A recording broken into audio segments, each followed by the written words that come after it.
Welcome to the third video from Milton Mo Junction, and this is the second update. This time I'm concentrating purely on this area, the scenic area. This is the first bit of scenery, as I mentioned last time, that I'm going to do. I need to do this because I've got to get the bridges completed, and they're obviously the last thing in this area. I've got to get them completed before I can continue laying the track. So I've decided to have a break from track laying and electrics and just get on with the scenery part. What I intend to do on this video is just show it as it progresses. So what I've done so far, I've pretty much finished weathering the two bridges. They're both removable at the moment, so I can put the water in and paint all the bottom of the river. I've just built this dock side, or lock side should I say, and I'm going to put one set of gates in this as if it's the entrance to the lock. I'll have to really get myself a tripod so that I can stop having to hold the camera. Right, so the first thing I'm going to do now is build up the area around the lock walls, the lock sides, so that I can fix the locks into position and continue from there.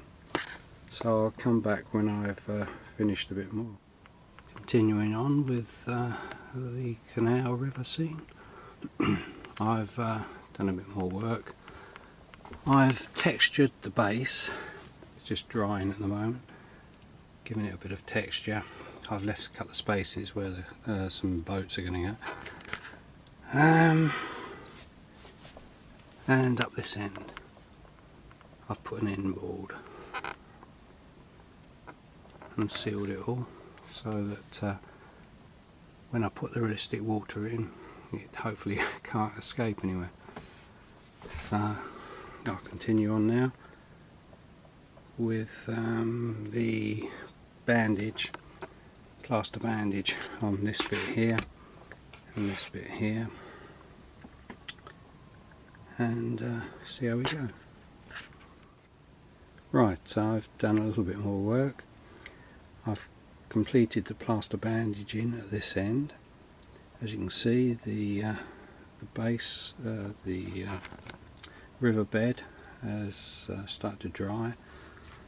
Once that's dry I can get paint in, and I've started off making the little path which will wind up to the dock when that's dry, and I've done a bit of scenery work just on the edge here. I'm not sure whether I'm going to leave it at that or put a few more bushes in. I actually quite like the open effect on this side. Perhaps have it a bit more bushy on this side, but we'll see. I'll see what it looks like later. I'll continue working on this and update the video when I've done it. As you can see, I've done a little bit more. It's almost ready for putting in the realistic water. I'm fairly certain I'm going to need more than just the one bottle I've got though. It's quite a big area to fill. I've just put the high bridge in position just to check it was going to clear everything.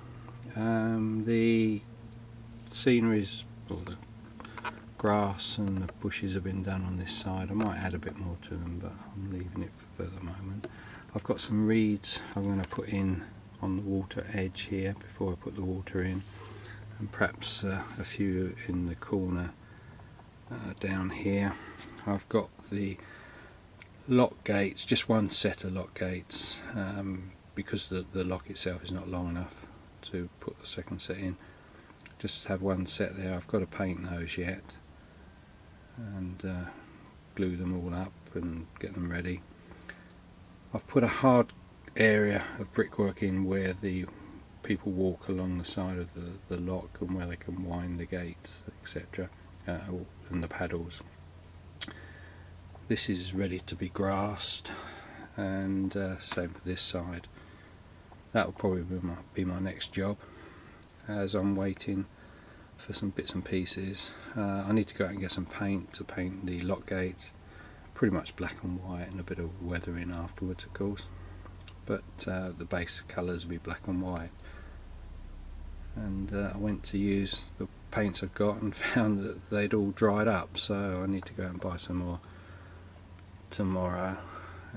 Other than that, I'll do a bit of work now and then let you see what I've done. So see you in a while. Right, well, here we are again. I've just finished doing, or nearly finished doing, the scenery. It's pretty much ready to put the water in, other than, as I said before, the gates. I've got to make the gates and put some reeds in the bed, and might put a couple of other bits and pieces, but nearly ready for that. Just showing you what I've done so far with the scenery. Not quite happy with some of it, so I shall just change it around a little bit, but it's coming along. Quite pleased with most of it, so I'll show you when I've finished doing the next bit.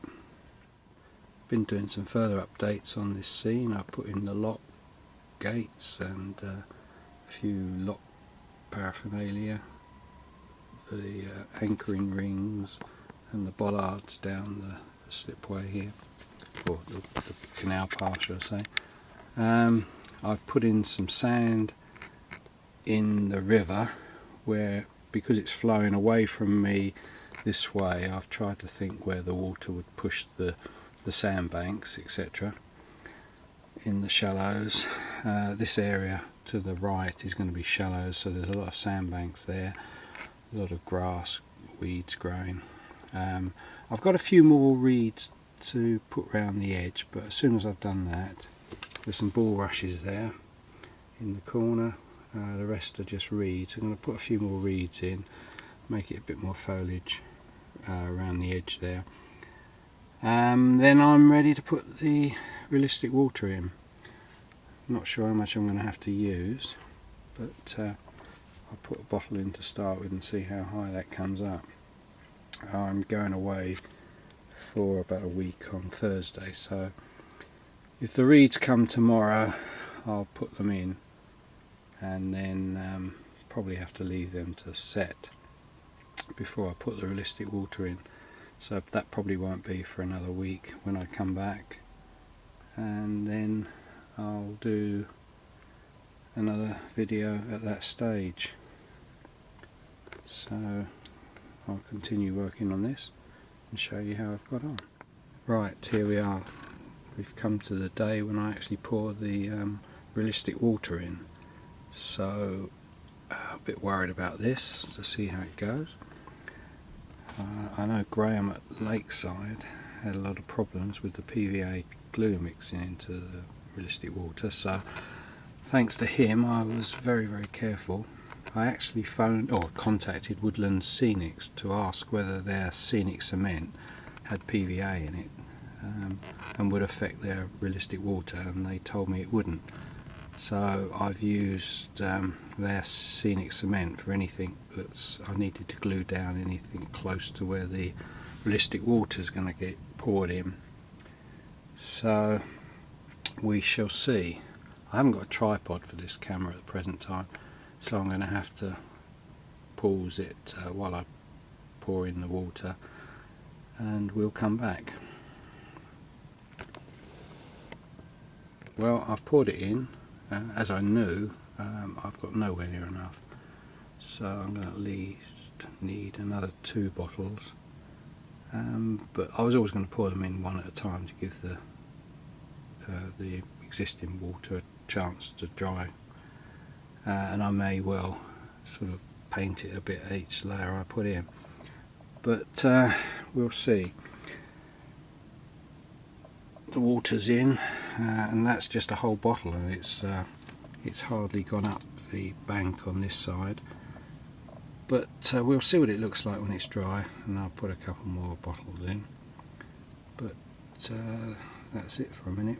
What I might actually do is upload this video and then just do a quick video to show the finished article. It needs a bit more tidying up, obviously. It needs figures on it, bit of clean up on the foliage, etc. And of course the lines have got to be put down properly. But I'll continue and do another video when I've actually finished it completely.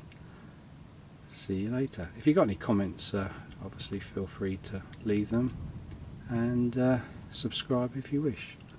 Many thanks. Bye for now.